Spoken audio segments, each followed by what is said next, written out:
Salut à tous. Bonjour à tous.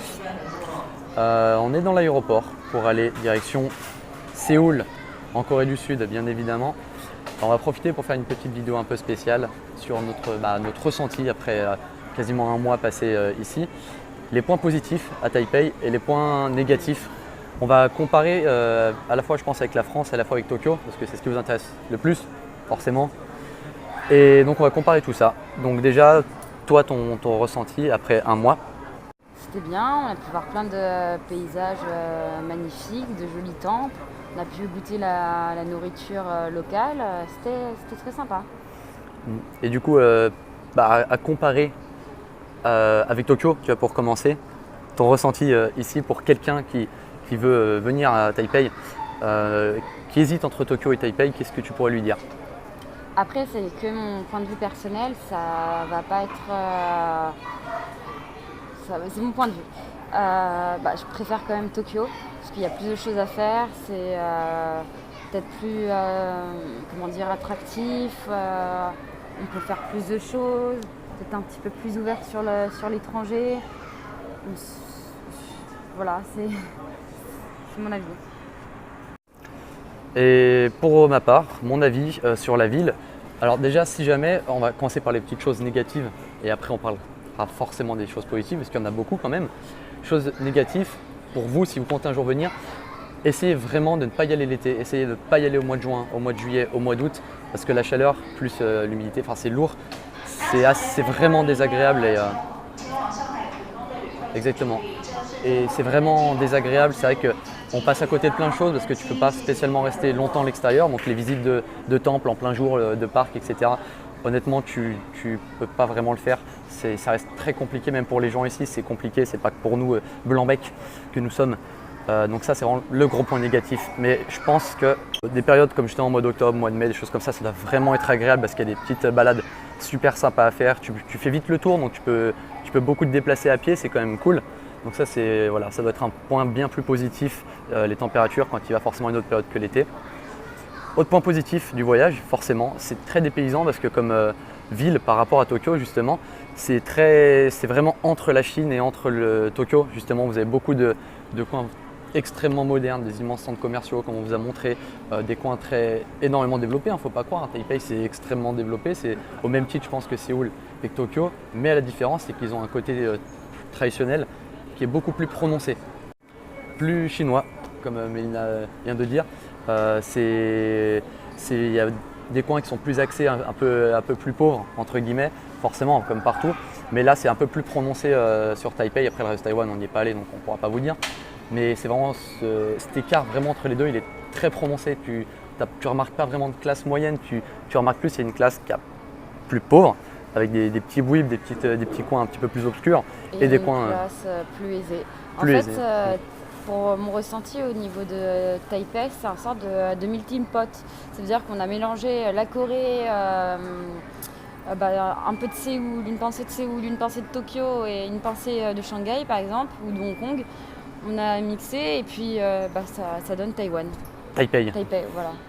On va vous expliquer un peu sans faire de top 10, ce qu'on a préféré à Taipei, ce qu'on a moins aimé. Donc on va commencer par les choses qu'on a plus appréciées. Ça fera plaisir parce qu'on ne va pas être que négatif, en bon français que nous sommes. Donc point positif. Alors pour notre part, je pense que ça sera la même chose pour eux deux. Quand on compare avec la France et Tokyo, le métro ici à Taipei, déjà il est 1000 fois moins cher, il est vraiment moins cher, c'est-à-dire que contrairement à Tokyo, tu payes par station, donc tu en as minimum pour 1 euro même si tu fais une station, tu peux en avoir pour 20-30 balles dans la journée à Tokyo, voire plus. Ici, ton trajet, tu vas le payer 20 $, donc 60 centimes, 70 centimes, et tu as des trajets mais super longs. Tu peux prendre 1 heure de métro, ça va te coûter, pour aller à l'autre bout de la ville, ça va te coûter 1,50 €, 2 € max. À Tokyo, même pas. À Tokyo, ça tu l'aurais payé 15 balles, 20 balles aller-retour minimum. Le Uber, gros point positif ici, quand tu veux te déplacer et que tu ne peux pas marcher jusqu'à la station parce qu'il fait trop chaud, tu prends le Uber qui coûte un poil plus cher que le métro. Donc sachant que quand tu divises par deux comme nous on est deux, ça coûte que dalle, ça coûte vraiment que dalle. Donc si vous voulez pas, vous venez en été, vous voulez pas vous déplacer jusqu'aux stations qui sont des fois un peu plus excentrées, c'est vrai qu'il y a moins de stations de métro que par rapport à Tokyo. Les autres points positifs, au final, malgré nos a priori qu'on a eu de base, c'est la street food. La street food, vraiment, ça reste, on n'est pas tombé malade comme on pensait. C'est très bon, il n'y a aucun souci à se faire. C'est vraiment pas cher de manger là-bas. Tu peux manger pour 1 ou 2 euros, vraiment, c'est cool. C'est super sympa. Ouais. Mais ce qui va rejoindre un point négatif, par contre, sur les marchés de nuit, bah, forcément, c'est le monde qu'il y a et surtout les scooters. Il y en a partout et il faut vraiment faire gaffe aux scooters. C'est un point négatif ici. Il y en a énormément. Ils ne font pas spécialement gaffe comment ils roulent. Du coup, sur un marché de nuit où c'est bondé, les scooters ils passent en plein milieu. Si tu fais pas gaffe, tu as vite fait de te faire rentrer dedans vraiment. Donc ça, faites attention aussi aux scooters. Il y en a partout. Il y en a partout. Autre point positif pour toi, qu'est-ce que j'ai fait encore Les paysages sont très sympas. Les temples sont magnifiques. J'ai remarqué aussi qu'à Taipei, il y avait une très grande ouverture d'esprit. Ils t'acceptent comme tu es. J'ai pas vu de racisme ou d'homophobie ou autre. C'est vraiment très ouvert. Ça, c'est super.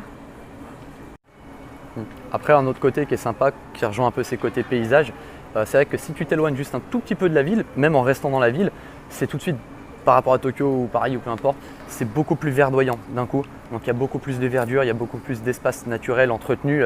Il y a des parcs, il y a des écureuils et compagnie, c'est trop mignon. Tu as beaucoup plus de végétation, c'est plus entretenu, ça fait quand même plus naturel, même si ça reste très pollué. Ça, on s'en rend compte quand on va sur le panorama de la 101. Il y a un bon gros nuage de pollution, c'est très très pollué, donc il fait très lourd, ça rejoint encore la température, mais il y a quand même plus de verdure, c'est plus verdoyant. Positif, enfin, du moins pour moi, oui, pour toi. Qui est vraiment, vraiment bien ici, si vous n'êtes pas non plus fan des foules, des énormes foules, les centres commerciaux ici, à part le City Mall, c'est l'enfer la deuxième fois qu'on y allait, la plupart sont des fois vides, mais déserts de chez désert. Tu as des petits centres commerciaux, des petits malls qui payent plein de mine comme ça, tu rentres dedans, il y a une super boutique et il n'y a que les vendeurs. Tu arrives, tu es le seul client. Et tu monopolises le centre commercial. Donc tu te sens vraiment privilégié, c'est assez rigolo. Et ça c'est génial, tu te balades au frais dans un centre commercial, il n'y a personne. Du coup les vendeurs, ils parlent entre eux. Ils sont tous à tes petits soins, dès que tu te rapproches, hop, ils te lâchent plus. Ils te lâchent plus par contre, ils sont avec leur petite calculette, ouais je peux te faire tant de promotion, là je te fais 10% de réduction si tu me prends ça. Ça c'est vraiment trop bien, moi c'est un des points que je préfère, que je trouve vraiment cool. Maintenant, les points négatifs. Pour nous, en tout cas, il ne faut pas que ce soit pour la majorité d'entre vous. Un point négatif pour nous, peut-être un point positif pour vous. C'est notre avis, voilà. Tout simplement personnel. Après, n'hésitez pas à dire dans les commentaires ce que vous avez trouvé de positif et négatif si jamais vous avez visité Taipei. Voilà. Donc, premier point négatif, vraiment, ça paraît con comme ça, mais je vous assure que ça va vous rendre fou, mais vraiment fou, c'est les feux rouges. Piétons, pour les piétons, ici, les feux rouges, comme on l'a déjà expliqué dans une autre vidéo, c'est interminable. Des fois, tu peux vraiment rester 4-5 minutes sous la chaleur. Devant un feu rouge, mais 4-5 vraies minutes, hein, c'est pas abusé, c'est pas pour abuser.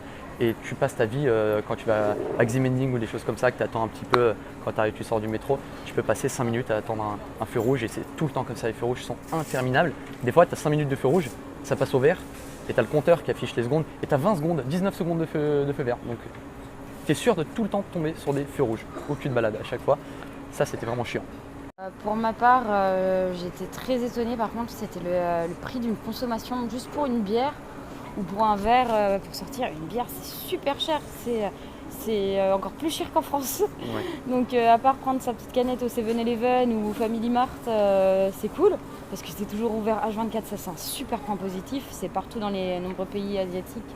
Il y a toujours le petit 7-Eleven ou le Family Mart. Ça fait toujours plaisir. Mais par contre, tu vas dans un bar. C'est juste hallucinant, le prix d'une bière. 4-5 euros minimum. Minimum, hein, ça peut monter à 6-7 euros. Hein, ça peut monter à 6-7 euros une bière. La petite bouteille d'Henken, donc c'est vrai que en fait, c'est un luxe de se divertir. C'est comme pour aller au karaoké ici, c'est super cher. Ah oui, c'est un point négatif le karaoké ici, par rapport à Tokyo. Parce que déjà, il n'y a pas un grand catalogue de musique. On va voir 4 pages de chansons anglaises et ça va être que du mandarin et de chinois. Ensuite, par contre, tu as une super salle qui est magnifique. Tu as même ta toilette privée, ça c'est vachement bien. Mais par contre, si tu prends une heure, tu en as pour 20 euros. 20 euros pour une heure. Et encore 20 euros, je suis plutôt sympa. Des fois, c'était encore plus 25 euros pour l'heure. C'est mieux de faire un combiné de 3 heures, comme ça tu payes 30 euros, à 2 ça va, c'est 15 euros, mais sinon c'est pas rentable. Surtout pas y aller le week-end parce que là les prix montent à une de ces vitesses. Et voilà. Un autre point Ça, super important parce que nous, ça nous a surpris. On ne s'était pas beaucoup renseigné, c'est vrai, on allait à Taïwan, à Taipei, on y allait un peu en mode sauvage, comme ça, à découvrir. Mais un truc qui est vraiment surprenant ici, c'est les toilettes. Les toilettes à Taipei, quand tu compares avec Tokyo ou même en France, bon, déjà, c'est pas des toilettes japonaises, il ne faut pas rêver.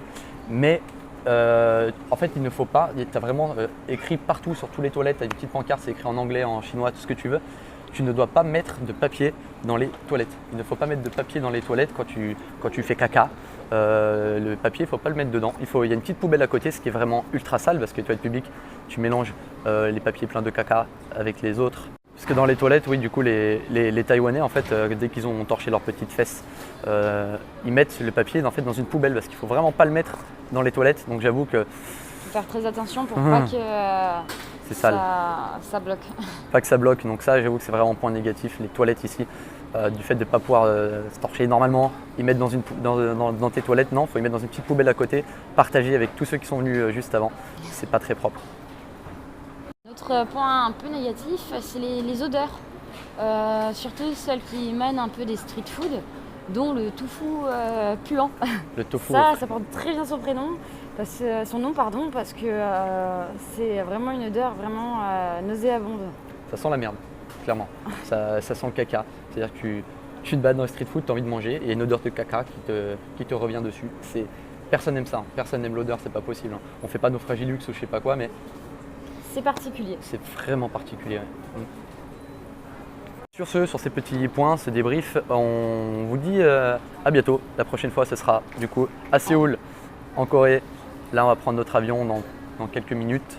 Donc on va se dépêcher. Oui, et manger un petit coup. À bientôt. À bientôt. Au revoir. Abonnez-vous surtout. Suivez nos petites aventures à Séoul. Au revoir. Salut.